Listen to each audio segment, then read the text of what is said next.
ब्रह्मा आशीर्वाद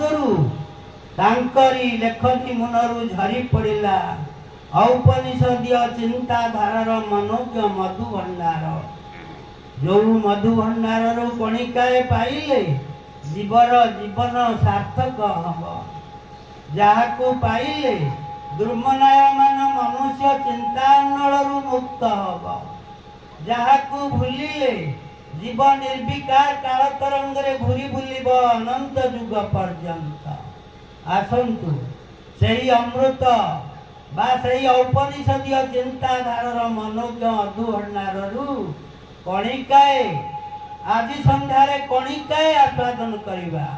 बोलिए भक्तवत्सल भगवान की जय।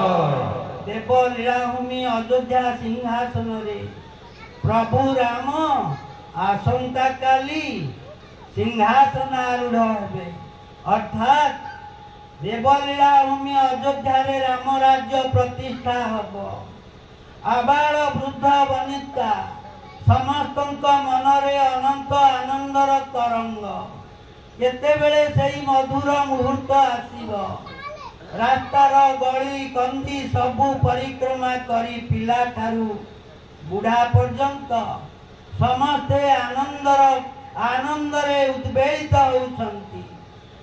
पुष्पर गर्भकोश पराग संगम पाई अनंत उन्मादनारे चाही रहिला भली समस्ते उत्कंठित चित्तरे अपेक्षा करी रहिछंती केतेबेले प्रभु राम सिंहासन रे बसिबो आउ अयोध्या रे राम राज्य प्रतिष्ठा हबो किंतु हेला नाही।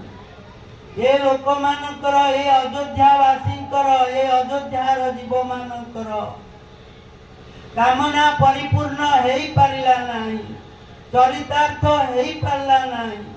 मर्यादा पुरुषोत्तम प्रभु श्री रामचंद्र देवलीला भूमि अयोध्या सिंहासन राज सिंहासन रे अधिष्ठित हेई पारिले नाही। काहीकि हेला नाही कोन पई हेला नाही संत तुलसी कहिले जेते बेले ये आयोजन चली आसंता काली राम रजा हेबे बोली सेते बेले देवता मानक मध्यरे भाळेणी पड़िला। आज्ञा आमे केते तपस्या करी कोटि कोटि तपस्या करी प्रभु नारायण को भेटी थिलु एवं आमर आपत्ति जणाइथिलु सेई प्रभु नारायण अनंत कोटि जीव जगतर बड़ ठाकुर रत्न सिंहासन छाड़ी कमलांक अंक छाड़ी छुटी आसी धरणी बक्षरे अवतरण